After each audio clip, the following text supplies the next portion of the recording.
Bonjour et bienvenue, aujourd'hui on se retrouve pour la restitution de vos photos que vous avez postées sur le forum sur le thème couleur d'automne.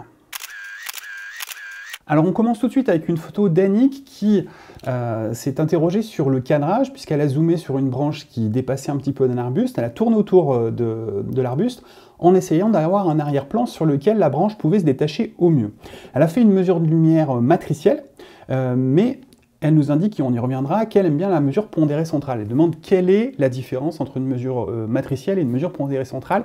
Et même s'il est question de couleur, on va voir que cette notion de mesure de lumière est vraiment très importante, en particulier pour la couleur. Ce qu'il faut noter, c'est que sur le cadrage, le fait d'avoir tourné un petit peu autour du sujet, c'est pas anodin, puisque un cadrage, c'est composé de lignes, d'espaces, de rythmes, et de couleurs.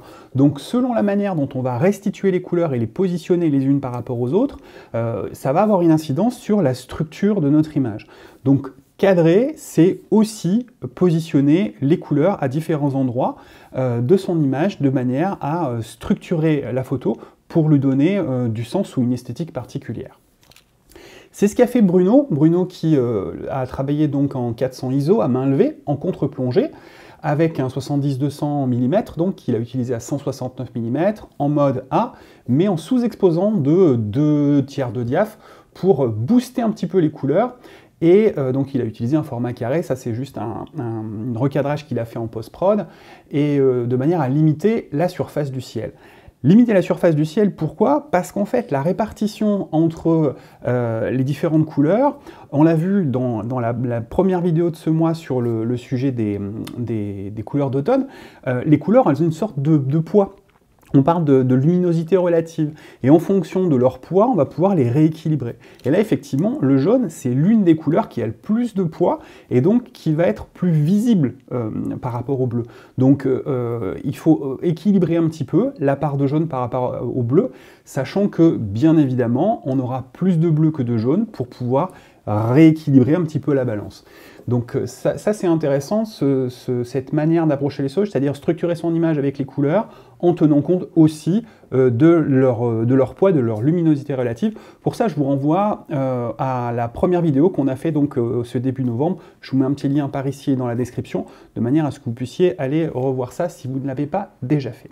Alors on en vient à la mesure de lumière avec la photo de Corinna qui a été prise donc debout à main levée, il faisait beau, précise-t-elle, avec un Olympus OMD10 et un objectif 14-42 avec une focale de 21 mm, donc plutôt grand angle, à f11 avec un diaph donc plutôt fermé, un 250e de seconde, ce qui lui laisse largement de quoi ne pas avoir de flou de bouger et éventuellement de mouvement, à 320 ISO, on aurait pu éventuellement baisser pour pouvoir ouvrir un petit peu le diaph, mais pas de souci.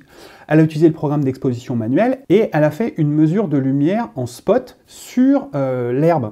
Et ça c'est intéressant parce qu'en fait on voit que sur cette photo il y a un contraste qui est très important entre la partie lumineuse et la partie sombre. Si on expose la partie sombre, on va tout cramer la partie lumineuse. Donc ce qu'il faut, c'est exposer pour la partie lumineuse de la scène. Et pour ça, pour exposer correctement, il va falloir aller mesurer, de préférence, alors on peut faire une mesure globale, une cote mal taillée, compte tenu de la faible part des zones sombres sur son image, ça aurait bien fonctionné. Mais si on veut aller mesurer précisément, il faut aller trouver une zone de luminosité moyenne pour aller mesurer précisément dessus. Là, en l'occurrence, la zone de luminosité moyenne, c'est notre herbe verte en plein soleil qui fonctionne plutôt bien parce qu'elle est très très proche d'un gris moyen. Donc en allant mesurer dessus, on aurait pu aller simplement zoomer en mesure matricielle, mesure globale, pour aller mesurer sur certains endroits précis, mais au grand angle, pas évident de trop zoomer, puisqu'on voit qu'elle a un 14-42, ce qui n'est pas non plus, c'est pas non plus un gros télé, donc elle ne pouvait pas aller zoomer sur une toute petite partie de son image, de sa scène, pardon. Donc l'idée, c'était de passer en mode de mesure spot pour mesurer sur une petite surface et avoir l'exposition correcte. Et ça nous permet d'avoir un bon rendu des couleurs. On l'a vu tout à l'heure, Bruno a sous-exposé pour densifier ses couleurs, mais aussi parce qu'il était peut-être sur un ciel qui était un peu clair, donc ça a permis de densifier un petit peu et le jaune des feuilles et le bleu du ciel. Là, en l'occurrence, on a une expo qui est impeccable, puisque il n'y a pas vraiment de contre-jour, le soleil est 3/4 arrière, donc la scène est parfaitement bien exposée. On passe à la photo de Gaëlle, qui elle a fait ses photos donc un matin dans une forêt de résineux assez dense, au ras du sol, avec un 35 mm qui ouvre un 8, et elle avait posé l'appareil photo sur un sac, un beanbag, un sac malléable, indique-t-elle, pour pouvoir s'en servir finalement comme d'un trépied, pour immobiliser l'appareil photo. Plutôt une bonne idée, parce qu'elle est à 1/5 de seconde, et à f8, et elle a une légère sous-exposition. Alors elle a contrôlé sa mesure de lumière sur l'histogramme, mais l'idée, c'était d'avoir une légère sous-exposition pour densifier les couleurs. Ce qui se passe, c'est que si on les densifie trop, on les enterre un petit peu. Donc la solution, si jamais on est allé un petit peu trop loin dans sa sous-ex à la prise de vue pour densifier les couleurs, comme l'a fait tout à l'heure Bruno, c'est de rehausser les couleurs en post-production. Donc dans Lightroom, on va pouvoir remonter un petit peu.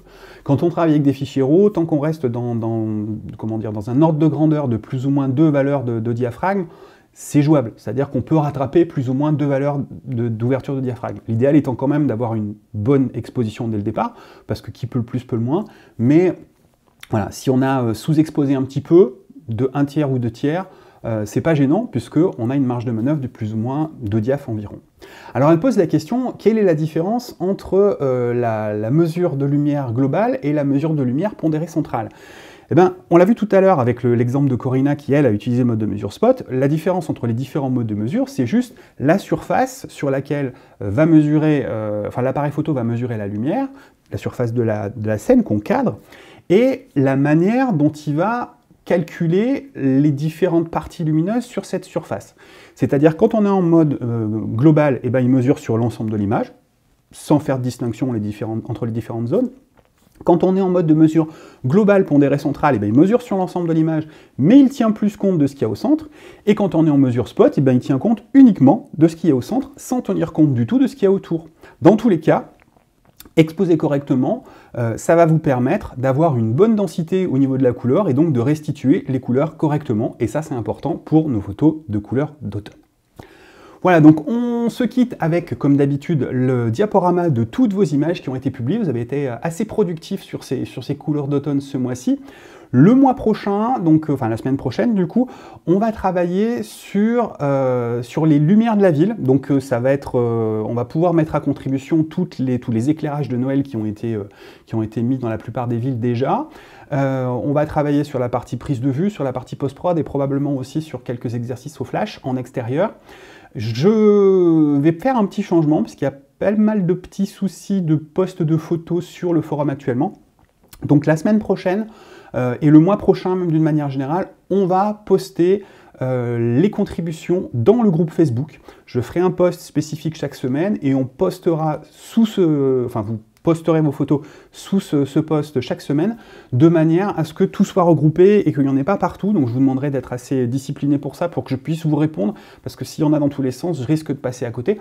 Donc je ferai un post et vous répondez en commentaire pour poster vos photos à partir de la semaine prochaine, dès lors que l'exercice sera lancé, donc mercredi prochain. D'ici là, je vous souhaite une bonne semaine et des très bonnes photos.